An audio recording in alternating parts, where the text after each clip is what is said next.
Up first this evening, the Manchester Traffic Department is to reassess the placement of barriers to prevent access to the Melrose Hill bypass following yesterday's deadly crash that left 3 people dead. The road has been temporarily turned into a one-way to facilitate the construction of the Williamsfield leg of the South Coast East-West Highway. Commanding Officer of the Public Safety and Traffic Enforcement Branch, Assistant Commissioner Gary Mackenzie, says the crash occurred after a Toyota Wish motorcar operating as a taxi collided with a Hyundai bus. After the driver disobeyed the one-way sign, the bus was traveling along the bypass toward Porus. A woman and 2 men died in the crash. The woman has been identified as 20-year-old Mona Ann Forbes.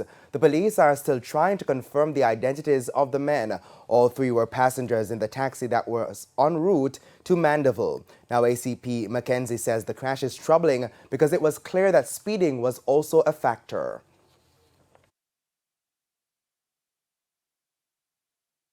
Both vehicles had a head-on collision.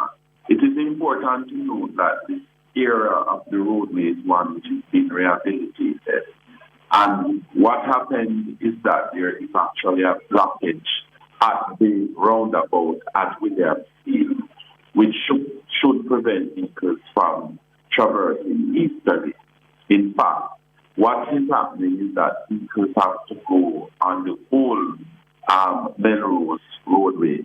And so this appears to be an anomaly, and that is something that we are actually investigating.